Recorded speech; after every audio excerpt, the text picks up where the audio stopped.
ಜಾತ್ರೆ ಅಂದರೆ ಕೇವಲ ಜನಸಂದಣಿ, ಅಂಗಡಿಗಳು ಮತ್ತು ರಥೋತ್ಸವ ಅಷ್ಟೇನಾ? ಅಥವಾ ಅದಕ್ಕಿಂತಲೂ ಅರ್ಥ ಇವೆಯಾ? ನಾನು ಇತ್ತೀಚೆಗೆ ಒಂದು ಜಾತ್ರೆಗೆ ಹೋಗಿದ್ದೆ. ಅಲ್ಲಿ ಕಂಡ ಸಣ್ಣ ಸಣ್ಣ ಘಟನೆಗಳು ನನಗೆ ಜಾತ್ರೆಯ ನಿಜವಾದ ಅರ್ಥವನ್ನು ತಿಳಿಸಿತು. ಇಂದು ನಾನು ನಿಮಗೆ ಹೇಳೋದು ಕೇವಲ ಜಾತ್ರೆಯ ಬಗ್ಗೆ ಅಲ್ಲ. ಜಾತ್ರೆ ಎಂಬುದು ನಮ್ಮ ಸಂಸ್ಕೃತಿ, ಭಕ್ತಿ ಮತ್ತು ಮಾನವ ಸಂಬಂಧಗಳ ಒಂದು ಸುಂದರ ಹಬ್ಬ ಎಂದು. ಜಾತ್ರೆ ನಡೆಯುತ್ತಿರುವ ಊರಿಗೆ ನಾನು ಹೋಗುವಾಗಲೇ ದೂರದಿಂದ ಕೇಳಿಸುತ್ತಿದ್ದವು ಡೋಲು, ಥಾಸೆ, ಭಜನೆಗಳ ಧ್ವನಿ.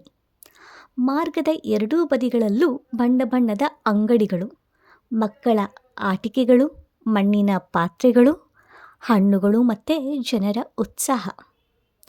ಆ ಕ್ಷಣ ನನಗೆ ಅನಿಸಿತು, ಇದು ಕೇವಲ ಜಾತ್ರೆ ಅಲ್ಲ, ಇದು ಬದುಕಿನ ಹಬ್ಬ ಎಂದು. ಜಾತ್ರೆಯ ಮಹತ್ವ. ನಮ್ಮ ಭಾರತದಲ್ಲಿ ಜಾತ್ರೆಗಳು ಸಾವಿರಾರು ವರ್ಷಗಳ ಸಂಪ್ರದಾಯ. ಜಾತ್ರೆ ಎಂದರೆ ದೇವರ ಮೇಲೆ ಭಕ್ತಿ, ಜನರ ನಡುವೆ ಒಗ್ಗಟ್ಟು, ಸಂಸ್ಕೃತಿಯ ಸಂಭ್ರಮ. ಒಂದು ಜಾತ್ರೆಯಲ್ಲಿ ಹಳ್ಳಿ, ನಗರ, ಶ್ರೀಮಂತ, ಬಡ ಎಲ್ಲರೂ ಒಂದೇ ಭಕ್ತರು. ಸಾಮಾಜಿಕ ಮತ್ತು ಮಾನವೀಯ ಅರ್ಥ. ಜಾತ್ರೆ ನಮಗೆ ಒಂದು ದೊಡ್ಡ ಪಾಠ ಕಲಿಸುತ್ತದೆ. ಜೀವನದಲ್ಲಿ ನಾವು ಎಷ್ಟೇ ದೂರ ಇದ್ದರೂ ಒಮ್ಮೆ ಎಲ್ಲರೂ ಒಟ್ಟಿಗೆ ಸೇರುವ ಕ್ಷಣ ಬೇಕು. ಜಾತ್ರೆ ಅಂದರೆ ಹಳೆಯ ಸ್ನೇಹಿತರು ಭೇಟಿಯಾಗುವುದು, ಹಳೆಯ ನೆನಪುಗಳು ಮತ್ತೆ ಜೀವಂತವಾಗುವುದು ಮತ್ತು ಒಬ್ಬರಿಗೊಬ್ಬರು ನಗು ಹಂಚಿಕೊಳ್ಳುವುದು. ಜಾತ್ರೆ ಆರ್ಥಿಕ ಮತ್ತು ಸಾಂಸ್ಕೃತಿಕ ಭಾಗ. ಜಾತ್ರೆ ಎಂದರೆ ಕೇವಲ ಪೂಜೆ ಮಾತ್ರವಲ್ಲ, ಅದು ಗ್ರಾಮೀಣ ಜೀವನದ ದೊಡ್ಡ ಮಾರುಕಟ್ಟೆ ಕೂಡ ಹೌದು.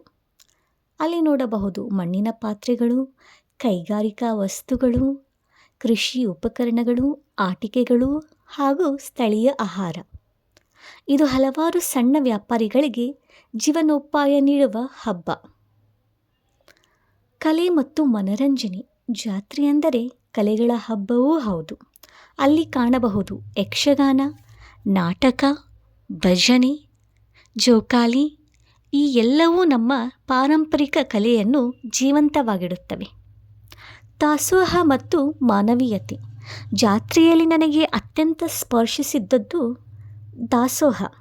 ಯಾರೇ ಬಂದರೂ ಅವರಿಗೆ ಉಚಿತವಾಗಿ ಊಟ, ಮಜ್ಜಿಗೆ.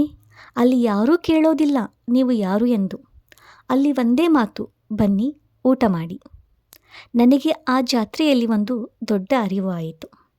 ನಮ್ಮ ಬದುಕು ಕೂಡ ಒಂದು ಜಾತ್ರೆ ಇದ್ದ ಹಾಗೆ. ನಾವು ಬರುತ್ತೇವೆ, ಕೆಲವು ಜನರನ್ನು ಭೇಟಿಯಾಗುತ್ತೇವೆ, ಕೆಲವು ನೆನಪುಗಳನ್ನು ಸೃಷ್ಟಿಸುತ್ತೇವೆ ಮತ್ತು ಒಂದು ದಿನ ಶಾಂತವಾಗಿ ಹೊರಟು ಹೋಗುತ್ತೇವೆ. ಆದರೆ ನಾವು ಈ ಬದುಕಿನ ಜಾತ್ರೆಯಲ್ಲಿ ಏನು ಬಿಟ್ಟು ಹೋಗಬೇಕು? ಸಂಪತ್ತೋ? ಅಲ್ಲ, ಒಳ್ಳೆಯ ನೆನಪುಗಳು, ಪ್ರೀತಿ ಮತ್ತು ಸಂತೋಷ. ನಿಮ್ಮ ಊರಿನಲ್ಲಿ ಯಾವ ಜಾತ್ರೆ ಪ್ರಸಿದ್ಧ? ಕಾಮೆಂಟ್ನಲ್ಲಿ ಬರೆಯಿರಿ. ಧನ್ಯವಾದ.